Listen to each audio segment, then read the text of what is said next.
Hi, most glamorous audience. Today, we're going to be finding out why a teenager would want to know more using my channel here. So, if you would like to know why a teenager should subscribe, you've got to watch this because this will save a teenager's life. So, if you don't get to the end of the video, don't bother watching it because it will not sum up how a teenager is going to function who needs to know the information here. So just turn it off right now if you're not going to subscribe or get to the end of the video. Now, I'm waiting. Now, if you're on, here we go. Let's go, and you will find out the most information about teenagers and dyslexia right here. Now, red button, you got it. How many syllables is subscribe? You got it. 2. And what is that sound in the second syllable that makes it a syllable? I. We're going to be talking about syllables today and why somebody would be embarrassed to read out loud in class who actually could read and reads to herself. So why would she be embarrassed to read out loud in class? Let's find out. I am going around New York City now, looking around and finding out which kind of people would be interested in this information. Hey, you over there, you. Hey, oh, what? You're talking about me? Me? Oh, yeah, me. Here we go. Yeah, I'm right here. Yeah, what do you want to know? Yeah, who are you? What can I do for you? What can I do for you? Oh, you want to know if I would like to subscribe, if I would like to know more about dyslexia, not being able to read and all that stuff? Oh, yeah.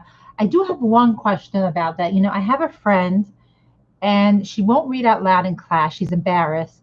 And she tells me that she's embarrassed because when she tries to say some of those bigger syllable words, they don't come out right. Yeah. I could get a picture of her. You know, I have this new fancy camera I'm using.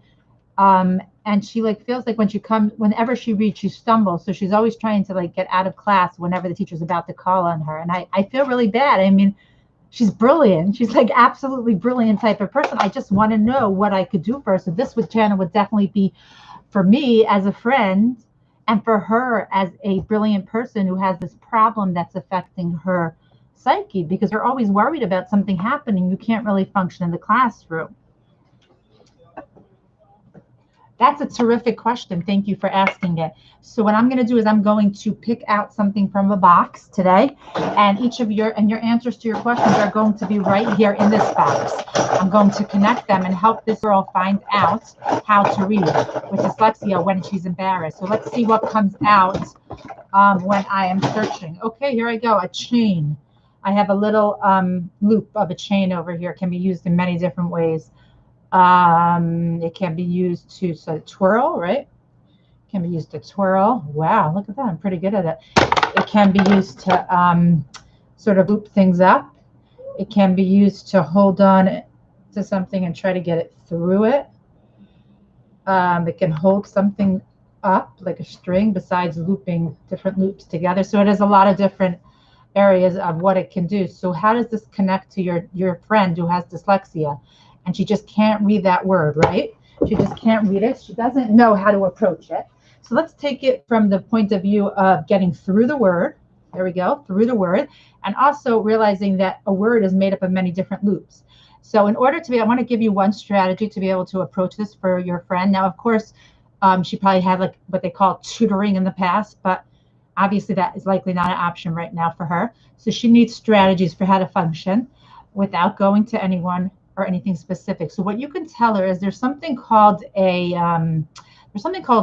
emphasis on a word. Now, if she to attack a word and prepares beforehand, obviously in front of a mirror, metamorphosis, let's say she sees this word metamorphosis and it doesn't come out right. So how would she practice a word like that? So first we take the word metamorphosis. How many syllables is metamorphosis?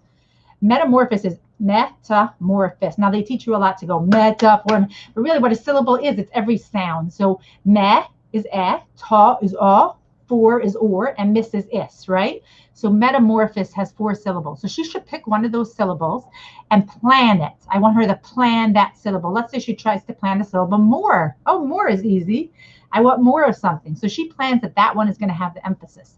So suddenly the whole word has new meaning to her. So instead of saying metamorphosis, she goes metamorphosis. Metamorphosis. So that is how she's going to plan that syllable when she wants to read. Okay, so that is one strategy for her. So you sit there with her and you plan it and you talk to her about how to plan words, and she gets very good at that to the point where she can actually plan a paragraph that she wants to read with that idea. Now, any other questions? Oh, yeah, thank you so much. That was brilliant. So what would be an idea for her in terms of, so she doesn't like to read out loud. So that's an idea. I could give her some strategies for some of those big words. But like, how do I make it for her? You know, how do I give her the confidence she needs in terms of who she is and why this has to be like this? And how could she be ready and approach a teacher and sort of psych herself up about who she really is as a kid with dyslexia? How do I tell her the truth? I mean, she reads, but she doesn't know the truth. Oh, great. That was a terrific question. Thank you for asking that. So you have this older kid with dyslexia who learned how to read in a certain way and learned how to function. But if the kid has trouble saying words out loud when she's reading, she actually has dyslexia. Like it or not, dyslexia is the most beautiful thing in the world because it has parts in it that make people super successful, as Einstein and all the most of, probably about 1/5 of the famous brilliant people in the world have dyslexia. So now she got past it, but there are certain marks that are affecting her. And it's not just reading out loud in the classroom. There are other things that get into it that she needs to know about that she's probably hiding, and which is probably feeding that anxiety that there's something wrong that she can't touch.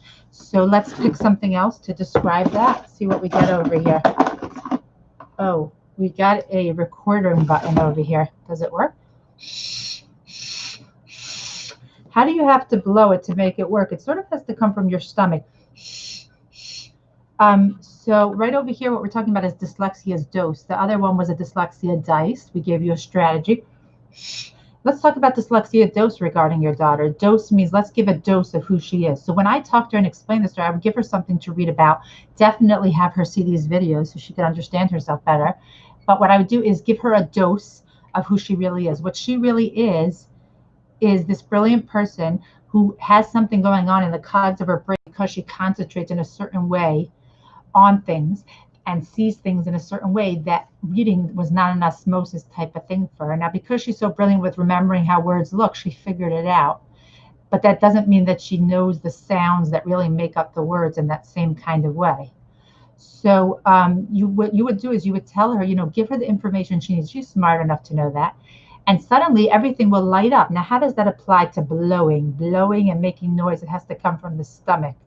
So really, she had to go get that grit from inside her stomach to help her feel who she really is, to help her know and face it. Because once she faces it, everything will become much easier, and she'll know how to tell the teacher about it. And the teacher will now know what really happens and be able to tell her boss about it, and so on. She could change the world here.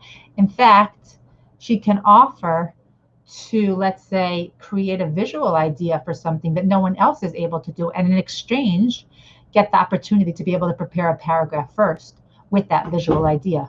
So she could present something like metamorphosis. I am going to do a whole, a whole science experiment and present it to you, teacher. And in exchange, you need to give me this opportunity to be able to find myself out loud. And when I give this presentation, I am going to memorize the presentation until I could say it by heart. And guess what? That memorization is actually going to feed her dyslexia in terms of fixing the part that's not working right and taking that strength and matching them together, because she's going to use her strength of what metamorphosis means and her knowledge of it and figure out those words together. And when she gets up to a word like lamentation and she can't remember the word shin, she could think of someone whose name is Shin and what he looks like, lamentation, and make it into a whole game and use different voices and everything like that. And so suddenly her strength and weakness are coming together as she gives that presentation and learns how to memorize and then take something that you could read, let's say 3 different times correctly. It will become, the more times you use it from your stomach, from your grit, the more times you push into it, push into what you want to say, push into those words, the more time, the better that paragraph will look. And guess what? She's training her brain then. Her brain is being trained into reading those multi-syllable words, because when it comes, every single time you read a word automatically, then it gets right over here into that little keg over there. And then those automatic things come together from that stomach up to here, here, here, here. And then when it comes out, it will come out right the next time. 3 or 4 times, and the next time it will automatically come out right. So that's how it's related to a recorder. Okay, it's far-fetched, but it is not so far-fetched, because a recorder comes from that grit and also takes a lot of energy and training to get it right. And one more thing, it blows out to the world who you really are. What? Oh, you have another question? Yes, sure. We have time for one more. Yeah, so I just wanted to know, my next question is like, okay, so she'll be able to do that presentation, and then that will get her used to talking in class, and it will train her to read, and it will show the teacher who she really is, and it will allow her to get accommodations. It would be like a deal she's making with the teacher and everything, to show her strengths, and also to get her weaknesses combined with her strengths and all that. But like, also, like, I noticed, like, she's also different in terms of, like, when we're like talking together, she'll be like, I don't know, she'll like sometimes like not get that word out or forget what she wants to say and stuff. Like, she just has these retrieval issues that she makes jokes about, like, what do you want, whatchamacallit said that, or what did he say, or why did whatchamacallit, you know, she gets like that a little bit. And I noticed that she's very like that in terms of remembering words when she's talking, and she makes a joke about it. I was just wondering, feed into it or laugh like I've been doing, or what? Like, how can I change? Okay, good. That's a great idea. That actually will bring us right into dyslexia's deal. So dyslexia's deal is really more about making a big deal or not making a big deal, right? Let's find anything that will work. Oh, it looks like we got a chocolate here. Making a big deal about something or not. So when something comes up and she's doing work with a group and she can't do it, and it looks a little funny and she laughs it off. So you're saying, what can you do that has to do with sort of, we're going to take a chocolate over here, and it points upward with a little, you know, making it even more exciting. Why is chocolate this shape? I don't know. It's also an eraser at the same time. So that's the part that's really sticky about it, that it could be an eraser or a chocolate. So so this girl, this friend of yours, we'll call her Kara, she can be an eraser or a chocolate. She can be the most, at certain times, she can be the most real, beautiful friend. And that could be the eraser, you know, the sharpener. So there you go, got a word.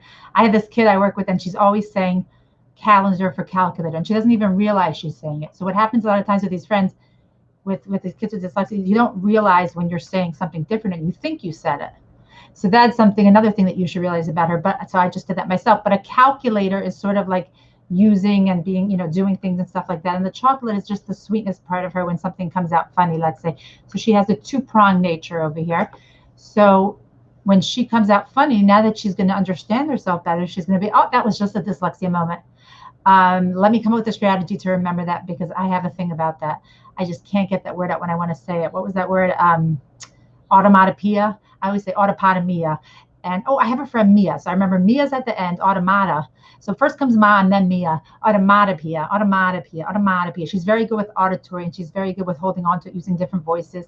So she can take the part that she knows, automatopoeia, automatopoeia, and make some jokes about it, because that's her moment. And you could support her by, when you need help and you get to her strength, pushing it into her and saying, hey, this is you, and I'm going to do a strategy for this one, because I do not get how automatopoeia has to do with language and the whole order and which words go with which. And this is where she shines when it comes to understanding the whole look and the visual look of something like that. So again, what's our answer to you? Number 1, emphasis, dyslexia's deal. Number 2, what was our thing? Oh, the recorder, dyslexia's dose. Take it from inside of her and give in that strength along with the weakness, and mesh it into the most beautiful thing possible, understanding herself. And dyslexia's deal, trying to not make a big deal but make a big deal by making it big so that she learns and becomes cool from within that own dyslexia, and you learn and become cool from within not having the strengths that she has. Thank you very much. So push that subscribe button right now. I'm waiting.